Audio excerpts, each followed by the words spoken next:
welcome to the show. I am your host, Akiva Ellis, and I am super excited to be here with a live audience on this episode. So excited. Yes, super exciting. The vibes have been great so far here at Future Proof, and I'm even just as excited to have Ellie Job on the show today. Yes. Ellie is a business and strategy coach, the founder and CEO of Ellie Talks Money and Elevated Academy, and the host of Get Elevated podcast. A lot of things Yes. going on. Hello, everyone. Thank Yes. y'all so much. So excited to be here. Yes, absolutely. So Ellie is probably most known for taking her $1,200 stimulus check over the pandemic, starting her business with that, and flipping that into a multi-million-dollar company in less than 1 year. We're going to talk a lot about that. Yes. But she has served a lot of people. She served over 50,000 students. She's committed to assisting women build successful businesses so they can live the life of their dreams. Yes. There's a huge online community of over 500,000 people. She's helped her students secure more than $5 million in business funding for their businesses, and she shared her success story in several major media news outlets. So I am super excited to have you today. Everybody help me welcome you. Ellie. Yes. Thank you. Yes. Super excited to be here. Yes, this is going to be a really fun conversation. Yeah. So, we know right now you run a multi-million-dollar company, but before we talk about that phase, I want to take it back a little bit. Yeah. Set some context for us as to what was it like growing up in your household, specifically when it comes to money. Was money a topic you talked about? Did you come from means? Did you not? What was that like? Yeah, that's a great question. Going back to the beginning. You know, honestly, growing up, I grew up in a single parent household. My dad and my mom split when I was young, but I was always close to both of them. But we did not talk about money, you know. I had a very early understanding of what it meant to have money and what it meant to not have money because I lived in Compton, California. But I went to school in Pasadena, California at a private school, all girls school. And my friends had huge homes, you know, wealthy parents, nice cars, you know. So at a very young age, I could see the difference. And I recognized that my mom was just doing the best that she could. But there wasn't much financial literacy education. I didn't know about investing. I didn't know about credit, you know. I didn't know about what it meant to manage money. I think I had a very clear knowledge of the fact that we didn't have money. So when I was old enough to work at 15, I immediately got a job because I wanted to change that narrative. Yeah, so you were super determined from pretty young age, it Yes. sounds like. So did you have a light bulb moment of sorts? Did you just sit down one day and say, you know what, I'm going to create a multi-million-dollar company? Like, I want to become a multi-millionaire. What was your thought process around that? Did this kind of just happen, or how did we come about? I mean, yeah, you know, it's like I know from a young age, or around when I got my first job, I always felt like, you know what, I want to become wealthy. Like I want to be one of those people that has money. But I never thought about a way to get there, you know? And so when it came time to apply for colleges, I knew I wanted to go into business and I wanted to get that business degree, but I still didn't know what that looked like. And that ended up really not happening. I went to college for, you know, political science, so I thought I was going to go down the political route. And it really wasn't until I got a job and then was laid off from my job that God was like, you really need to start this business now, you know? I had always wanted to. I had always had the idea. I had always been a hustler. Like in college, I braided hair. I used to have my own like daycare company just watching kids in the neighborhood, you know? So I always figured out ways to make money. But it wasn't until my back was against the wall, divorced, no money, living at my mom's house, no job, that I was like, okay, it's really time for you to take yourself seriously and start this business. Yeah, so you just kind of glossed over some very big life moments in one brief sentence, Yeah. just to get to that a little bit. So at the time you started your business, like you said, you were newly divorced. Yeah. You have 4 kids, right? 4 kids. Yes. Right, living at your mom's house. Yes. So what was your mindset like in that moment? Yeah. Which I think you probably describe as probably one of the lower moments, you know, of your life story and your journey. Definitely. I mean, definitely one of the hardest times in my life. And I think what was most challenging about it is, you know, when you are in a space where you have everything, so to speak, and then it's all gone in a matter of months, it's, you know, it's shocking to the system, to just everything that you know about yourself. I had a great job, got laid off, was a homeowner, had to move out of my house, was married, now a single mother, had just given birth to twins, and still breastfeeding them. So, I mean, there were so many things that just were stripped away at one time. And so, they really do say when you're at your lowest point, the only place you can go is up. And that was the mindset I had to shift into, because it would have been very easy for me to stay in that place and just mull and be very upset and just continue receiving EBT like I was. But I decided, to cut up my EBT card, and I said, this is not going to be how it ends. I remember looking at my children, because we were all sharing one room at my mom's house. And I just remember looking at them and them looking at me, and I was like, this cannot be how we are in a year. This cannot be what it looks like 2 years from now. And so, as much fear as I had to start the business, I was more afraid of being in the same place. I was more afraid of looking back and still seeing me and my kids in one room. And so that pushed me to say, you know what? It's It's go time. hard or go home. Yeah, it's time. I love that. And Yeah. so, would you share with us what were the steps that you took after you had that light bulb moment where you were determined to say, you know what, no more. I'm going to change my situation for me and my kids. What were the concrete steps that you took from that point to get to Yeah. where you are today? Absolutely. That's a great question. I love my story and I always love sharing it, but I never want it to sound romanticized. I always want people to know that there were very clear steps I had to take to make really any of this possible. And the first step was, going from just having the idea in my head to actually writing it on paper. So that process of listing out, okay, if I were to start a business right now, and I always tell people the business that you want to start or the business that is probably your 7-figure business isn't that far outside of you. It's actually probably made up of skills you already have. So I just wrote a list of all the things I knew how to do from work, all the experience I had in life, all of the accomplishments I had achieved. I worked as director of sales and marketing and financial literacy at American Express and all of that. So I knew a lot. And I had to list that out and say, okay, these jobs are not hiring me right now. So, of these skills, which of those is most needed by the marketplace? And so, with these different things I wrote down, I went and just did a little bit of market research. So, I used websites like Reddit. I used Instagram. I typed in certain keywords so I could see what questions do people have about marketing? What questions do people have about business funding? What questions do people have about sales? What questions do people have about startups? Because that was the experience I had. And when I saw that there were a lot of Black-owned businesses specifically that were struggling in this area, that let me know instead of me giving my skills to a job, I should be giving my skills directly to people. And that was really what birthed the business. So from that, ideation phase is how I decided, okay, the best way to I didn't have a lot of money, right? $1,200 is not that much.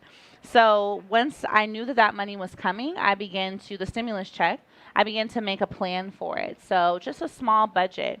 I knew I would use a portion of it for my website. I used a portion to actually form the entity. I used a portion to upgrade my cell phone so I could have better, looking content. And I used a portion of it for this graphic design website called Canva. And so that was the plan, right? And when I looked at the market and realized, okay, you need money to run ads, you need money to get in front of people. I don't have money, so what can I do instead? And social media was the answer. And I just decided to post 3-4 times a day, every day, until now. It's been 2 years now, and I'm still doing that. So those were really the steps. Yeah. So it sounds like instead of, you were at a point in your life where you didn't have a lot of money, but you had time, right? You were able to Yes. capitalize on Yes. that to really turbocharge and launch your business. Yeah. So the question that comes up for me and that I hear a lot too is people who are trying to build wealth while also maintaining their jobs, right? It sounds like you went a different path. You had a high-paying job Yeah. before this situation happened, and you pivoted into entrepreneurship. What are some thoughts that you have around people who are trying to build wealth while also maintaining a 9 to 5? What are some ways Yeah. they can do that? That's a great question. And honestly, I wish, when I had my job, it was a 6-figure job, but I relied so heavily on it because it was well paying. And I wish I would have started to do what I'm doing way earlier, right?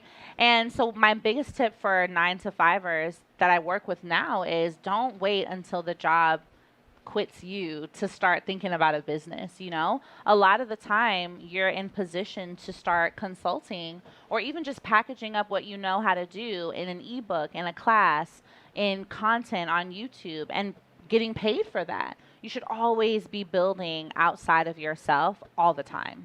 Always have that LLC, always have that business.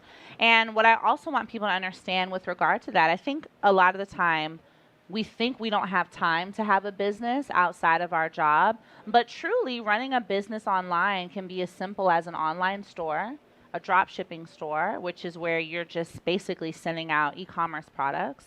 It can be as simple as promoting your ebook, which is just creating a little bit of content, doing what you are already doing in your zone of genius, and generating, even if it just starts as $1,000 extra per month. Now you've got the benefit of a business, you've got business credit, you have the ability to take advantage of tax write-offs because you have an actual business, and you're producing additional income, and you're building a brand at the same time. So it's not a time-consuming thing. If we can give 40 hours a week to our job, we can definitely give 10 hours a week to a business, if that. Yeah, that's really, really great advice for those of us like Yeah. myself who are here, having a 9 to 5 while also having other streams of income Yeah, as well. That's really powerful. And it sounds like you really believe in entrepreneurship so I do. wholeheartedly I do. above all else. And that's a really, really great mission. And it's ingrained also in the work that you do as an entrepreneur, right? It's helping create other entrepreneurs, helping other people become successful with their Yeah. businesses.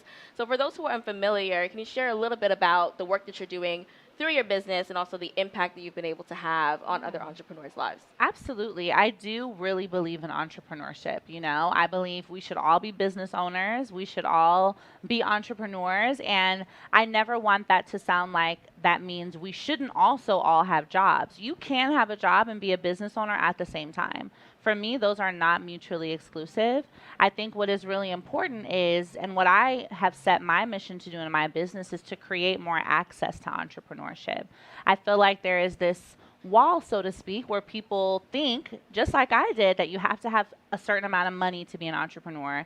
You have to have a certain amount of connections to be an entrepreneur, or you have to have some amazing Tesla idea to be an entrepreneur. And really, you don't. You really just have to think about what is a problem that currently needs solving that I can solve, and now you're an entrepreneur and you just keep at it. So the work that I do with my brand, Ellie Talks Money, and through my academy, Elevated Academy, I'm really focused on helping women start and scale businesses so that they can access funding and capital, and ultimately so that they can last. I was really disturbed by the statistic that women-owned businesses, and particularly black women-owned businesses, only last 18 months, which is so short.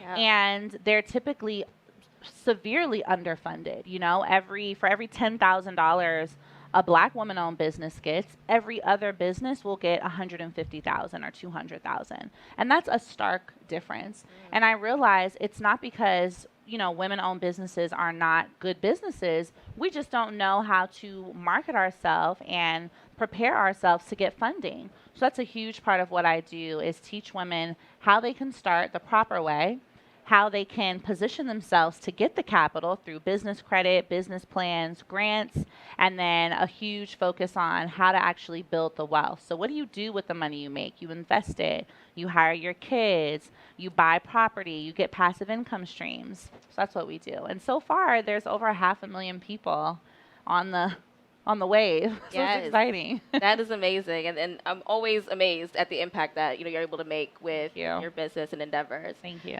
So on your wealth building journey, as your business is growing, Yeah. you're obviously building your personal wealth alongside that. So what are some lessons you'd say that you've learned as you've kind of gone from one socioeconomic status to Yes. another in a very short period of God, I time? know. What are some of the pitfalls, the roadblocks, the mindset shifts that you had to make as you made that? Yeah. It's such a difference, like people always get you excited to start having money, but nobody prepares you for what it's like to go from literally no money to a 7-figure bank account. There's a lot that happens mentally. I was very afraid, not gonna lie. I didn't move out of my mother's house until I had made almost $2 million. And it wasn't because I didn't feel like I could do it. I knew that I could, but I was so afraid that this money would just go away. I had known for so long what it was like to have a very low bank account balance that I was afraid any move I made, that money would just be gone. And that's when I realized I needed to educate myself, and I hired a financial planner. And I think that that's a really important step any of us should take, whether you are a seven-figure earner or not. Even when I was at my job, I should have had a financial planner, because when you are the first one in your family, particularly for us as African Americans, many of us, going to be the first millionaires in our family. And there's no book, there's no roadmap, Right. there's no plan that says, all right, when you make this much, here's Yeah. what you do. We are figuring it out. And you need to have a professional by your side to do that. So that was a huge change. And I think for me now that it's been a couple years and I do have a plan and I am figuring it out, what I'm knowing is most important is to always, you work for the money and then the money works for you. I think a lot of the time we want to just get to this certain amount and stop, but it's a never ending thing. Even if you feel like, oh, I've made it, I've made X amount, you have to keep going, because if money is not put to work, it will disappear. Yeah. We've seen that happen. We've checked our bank account like, what happened? Who robbed me? Right. So Maybe the that's been IRS, but right. So that's definitely been a big thing, is once you learn how to make the money, now what do you do to keep the money, has been a huge step. Yes, absolutely. So you bring up the topic of hiring a professional, right? Which is Yeah. a great segue into Yeah. what we all want to hear and learn as financial professionals ourselves. Yeah. So walk me through that process. When did it occur to you that, hey, I need somebody in my corner right now? And what was your process for finding that person? And if there are other financial professionals who you've hired along your journey, just Yeah. explain to us what your team currently looks like and what the process was for hiring. That's a these great people. question. I would say that when I first hired my financial, advisor, my team, it really kind of happened organically. I wasn't necessarily looking. I just knew that I needed one. And so what I just really prayed and I said, God, listen, I don't know who to look for in this or what to look for, but I trust that the right people will find their way to me. And so I had already worked with a CPA, because once I started reading about, taxes, Mhm. I was like, if I just, made this seven figures, let me go look and see what's the IRS going to try to take, you Yes. know? And so when I saw that number, I was like, oh, no, no, no, we got to get on the internet. I need to find somebody right now to help me with these tax write-offs. So that was the first person I brought in to just kind of give me a tax plan. And I didn't know what half of the things meant. I just knew I had to become an S corp like immediately. I knew that I had to, document my expenses a lot better than I was. And then from there, that opened my mind to start reading and researching other areas, because I'm like, how are wealthy people doing this? Yeah. You know? Because if it's being done, there's obviously a way to do it, right? Yeah. So I just need to find the people who can show me how to do it. And so when I did end up meeting my team, it's a CPA and a financial planner kind of that work together to manage all sides of the business. And something that was really important for me was I wanted to be able to list out all my goals of where I knew I wanted to be in 5 to 10 years, and then basically work backwards, right? So what do I need to do now to make sure that my kids have this in their savings account, my kids have this investment account, that I have this in my retirement account? What needs to happen? And it was really great that they broke down the plan in layman's terms, because someone coming from a family who had no investments, no real estate, just is all new, being able to see, okay, wealth building really is just a matter of decisions, calculations, and time. So if I do X, Y, and Z, I should be able to get to here. All right, let's go. So that was really helpful. Yeah. So you talk about your CPA, CFP, or presumably Yes, team, yes. right? And so you talked about also having those people kind of be attracted to you. So what did these people do that stood out to you that made you say, these are going to be my people, these are the right people that I want to help guide me on this journey and lead me in Yeah. the right direction? I think what was great for me is that they just offered a phone call to kind of walk me through what they've done for other clients. And then based on what they just knew, because I had a lot of articles about me at the time. So based on what they just knew about where I was financially, what things I could put in place to be at X amount in 2 to 3 years. And just having that opportunity to have a really candid, free, no pressure conversation was great because it allowed me to also open up and say, you know what, I am a little bit afraid to be the first millionaire in my family. And this particular company, they specifically work with new first black millionaires. That's kind of like their angle. So that really helped me to feel comfortable to be open and say, I don't know how to navigate this. I need your help because I don't want this money to go away.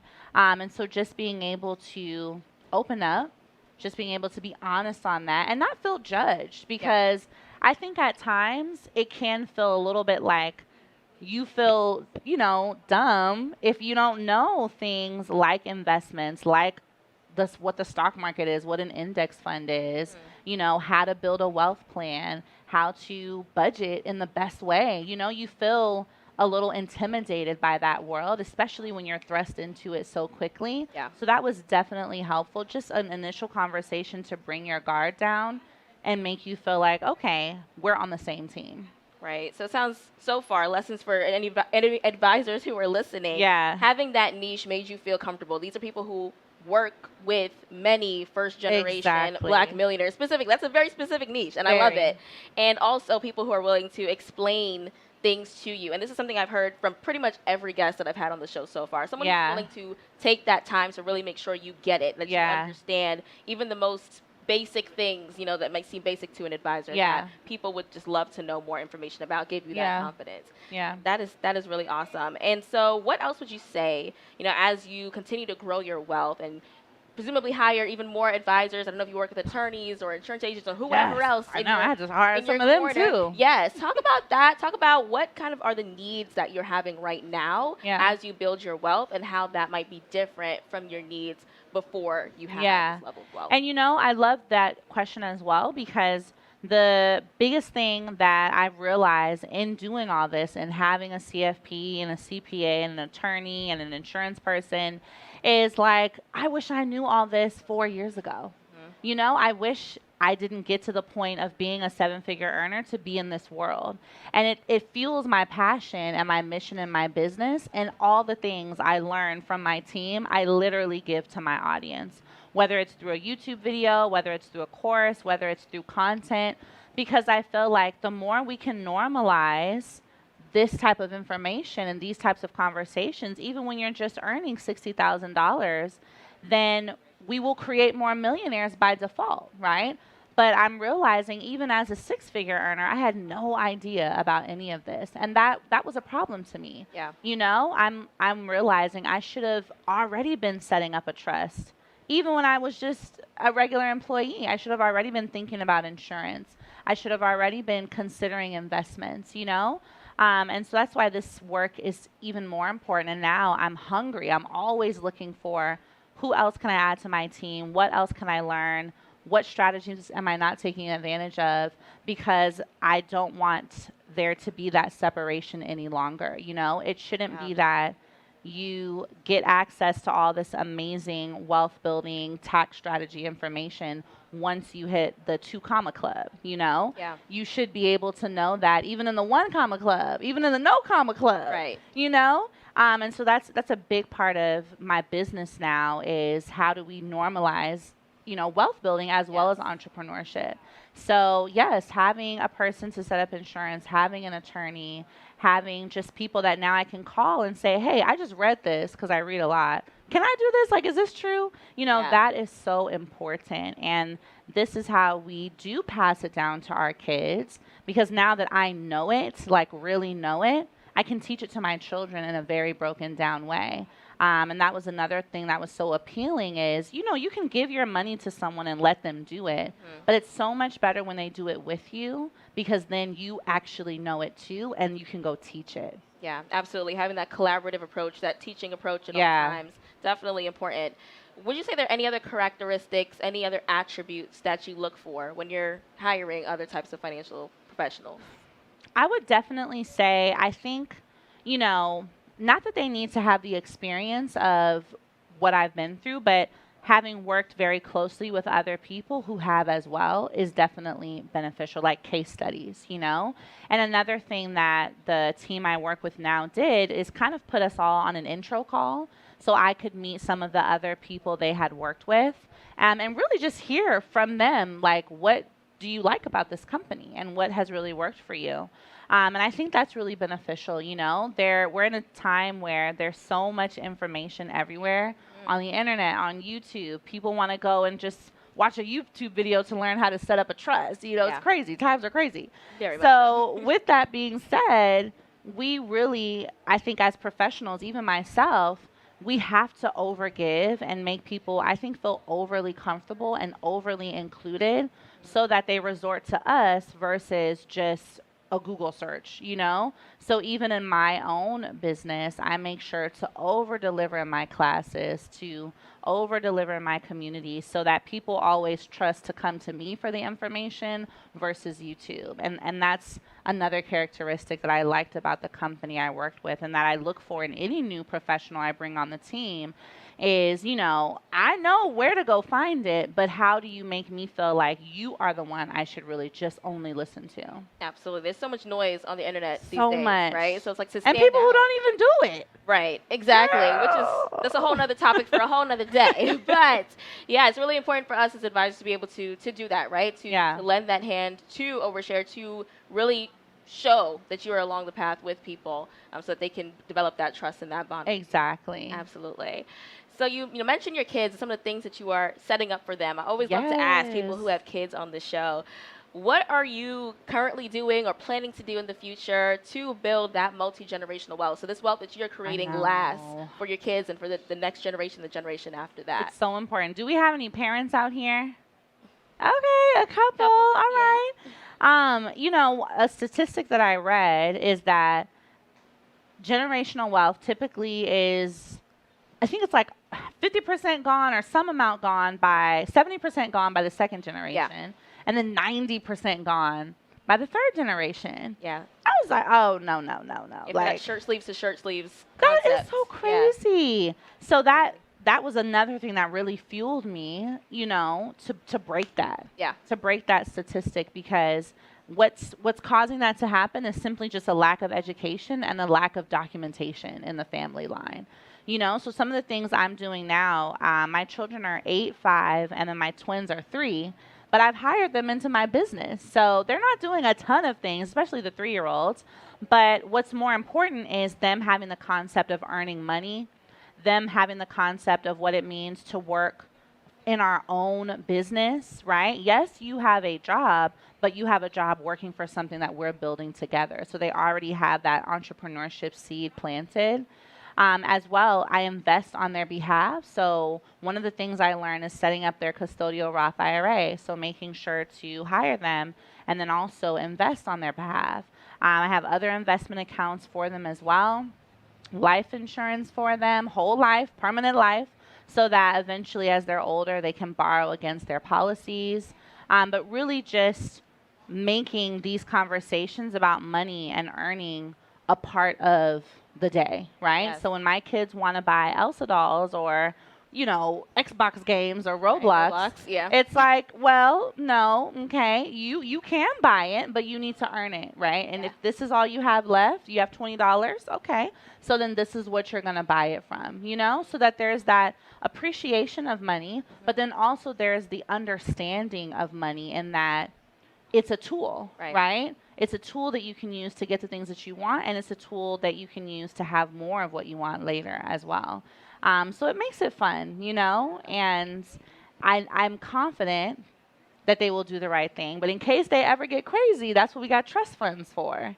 And you can't go out of the lines because I Right. wrote it down. Yes, you did. That Yes. is amazing. Sounds like you're doing a lot of different things to set Yeah. your kids up for the future. Also teaching them those skills along the way of how to manage this money, not just putting money in a trust fund or putting money aside Exactly. and not giving the education, which is a problem that I experience in my day-to-day work, I right? It's know. the kids are grown now. They probably didn't even know the trust Oh existed. They're gosh. all learning about this all at once, right? And they're just kind of going a little bit crazy because Because it's all this it's all new, money. exactly, all this new money that they have no idea what to do with, right? So I Yeah. think it's pairing that setup with that education as well. It's So really so great that you're important. doing all of that and that you're also seeding that for Yeah. other families as well.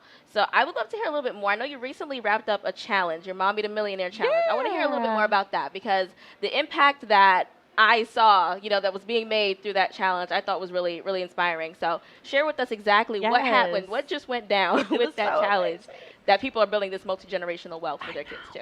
So I came up with this concept of mommy to millionaire when I was, just praying one night, honestly. And I thought about the fact that God brought me through this journey of, motherhood, but then swiftly transitioning and also making me a mommy millionaire.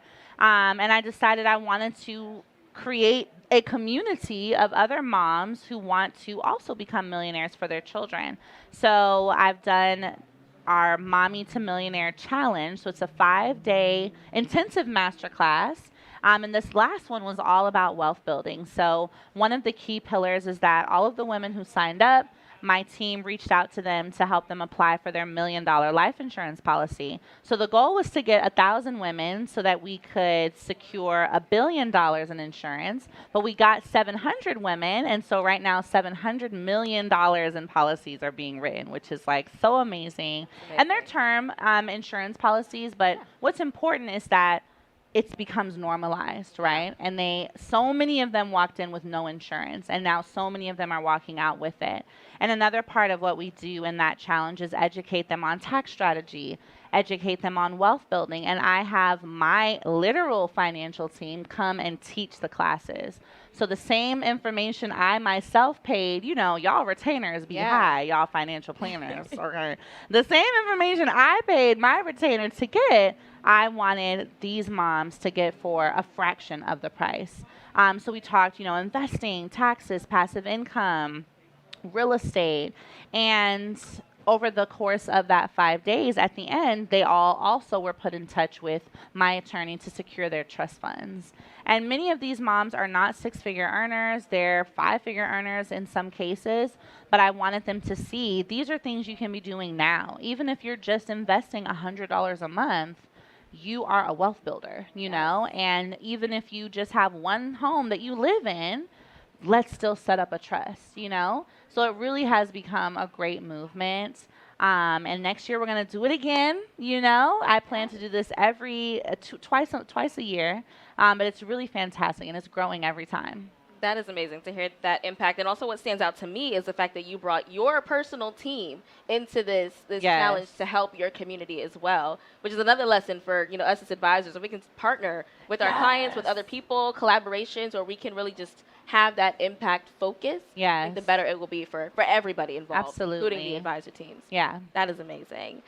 So as we're shifting toward the end here, I have a couple Yeah. couple more questions for you. I We learned a love lot it. about your story today, a lot about your journey. Learned some lessons about what advisors should know about your journey. But what would you say that advisors really should walk away from this session knowing about Mm. wealthy Black clients specifically, especially those who are in your situation where this is kind of a sudden wealth kind of situation Yes. as well? It What are happens some lessons that they fast. can learn and take away? That's a really great one. I definitely think that, number one point is many of us are just trying to figure it out. We don't have it all together. While we may be earning at a high level, we need that guidance and we Yeah. need that support. And I think also because, especially in our communities, there's an image of what wealthy looks like, and it's, bags and cars and shoes and, all these different things. And that's okay. But we definitely need the rule book to Yeah. say, listen, yes, if you want to get a nice bag, fine, but you need to make sure that it makes sense for where you are right now in your business. And no, it's not always a tax write-off, that Fendi bag, okay? If you want to get a nice car, that we can make that work, but let's make it a benefit to your business. Let's make sure we can utilize some tax strategies. Let's see if we can make it a write-off. Really what I love about what I've been able to do and what my team has helped me with is you can live a great life and still be building wealth at the same time. Yeah. But it means discipline. It means, okay, maybe we're not going to do this yet, but let's create some more assets. Let's get some more assets and then let the income from those assets buy the Gucci bag. So I'm at a point where, I buy one designer, maybe two designer bags a year, but I intentionally create another income stream to afford those bags. Like I could just go and buy it, but then I feel like I'm going backwards, right? So instead, I'll get a house, get rental payments, collect 4 months of those, and then go buy the bag. And I think having a team, a financial planner, can really help with that, because that's our culture. We love what we love, Yeah. but now we need, financial planners to say, you can love it, but here's how we make it sustainable. Right. You know? Exactly. Everybody has their thing, right? For you, it's bags. For someone else, it might be vacations. For somebody else, it might be Exactly. cars. Who knows? But So it's like, how can we make this work? What are some tax strategies? What are some wealth strategies? What are some discipline that we can put in place so that ultimately it can last beyond the third generation? Yeah, absolutely. So the last question I have for you, and this is a loaded question. Feel free to Yes. take it in whatever direction you'd like. But as an industry, right, we talk a lot about diversity, we talk about equity, we talk about inclusion, we talk about the racial wealth gap, all of these things. What, in your opinion, is the path? What are some things that we can be doing better as an industry, as advisors, et cetera, in service of helping to close the racial wealth gap? Ooh, that is a loaded Yeah. question. I will definitely say giving time to the youth, I think, would be really important. So going to high schools, going to colleges. When I wanted to go into politics, it was to specifically work in public policy and create financial literacy and entrepreneurship classes in schools. And I think that, again, the perception about financial planners is you guys only work with people who are already rich. But I think that what could be really beneficial is changing that narrative. And even if it means volunteering time, after school or at career days, I don't know what that could look like logistically, but changing that and showing, hey, you haven't graduated yet, but here are some things you can be doing right now so that by the time you're 30, you have money, right? You are just starting your first year of college, you're 18. Let's put in a plan right now so by the time you graduate, you have X amount in your savings.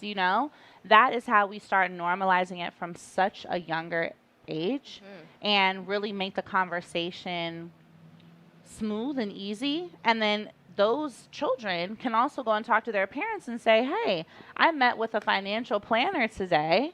Yeah. And I opened up this investment account, and by the time I'm 25, if all goes well, I'll have this. Now we're reversing, the order, and our children can be teaching our parents, right? I'm showing my parents how to do so many of these things. Yes.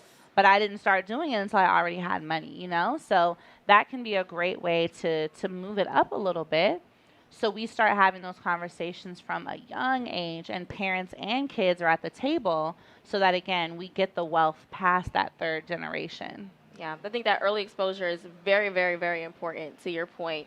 Making Yeah. sure that the younger that people know, the more time they have to make changes that are going to compound for the rest of their life. For the more rest of their life. knowledge that they have that they can share, right? I'm in a similar position where, I'm teaching my parents a lot of things Yes. that they didn't know. I come from an immigrant family as well. So Yes. it's always this constant cycle of me learning something and sharing it with them, sharing it with the community. And I Yeah. love that that's also what you're doing and the impact that you're making. And I would add one other thing as well. I think the best thing financial advisors can do now is create a ton of social media content. So I'm looking at all of y'all. You guys need to be going hard on Instagram, on TikTok.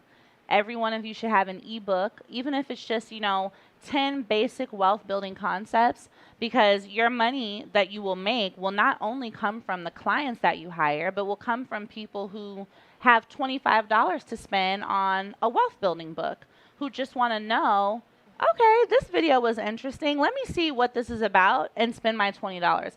I realized in building my business, because I made my first 7 figures off of a $50 product. So more people have less than $100 than those who have like hundreds of thousands. So thinking about how you can give that information to the masses will actually bring you more earnings, more value, more clients. But I definitely think that's a great way to close that wealth gap is to be oversharing with the information, create the content on social media, become the wealth go-to in your lane on online.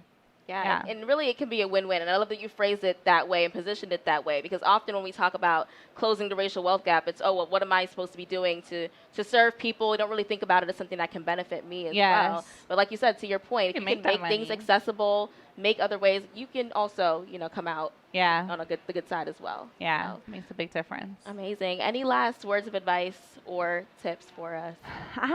If you all have any questions, I'm definitely loving to answer some questions. I think for me, the biggest takeaway I would give, and I know many of you all are in different spaces in your business, in your career, in your life right now, but you should all be business owners.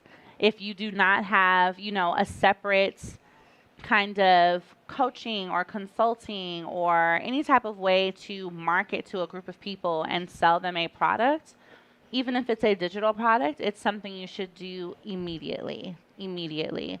The digital product world is booming, and you know, you cannot afford to miss out on what is happening, especially with our community of people really waking up and wanting more of this knowledge and really ready to do just about anything for it within their means.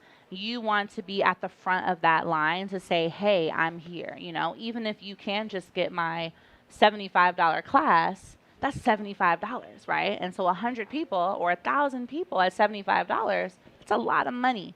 So I definitely would encourage you all. I've built this nearing 1 million community simply through free apps online, social media, Instagram, TikTok. And I don't have some of the same credentials that my financial team does. Yeah. But so if I can do it, you can absolutely do it too.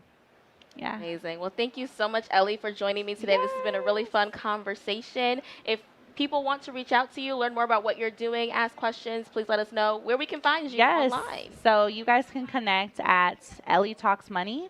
That is my handle on all social platforms. Ellie is ELLIE and then Talks Money. That's also my website. And of course, you can enroll in any of my classes at my academy, which is Elevated Academy. Amazing. Well, thank you so much again for joining us. And thank you, everyone, for being here at Future Proof.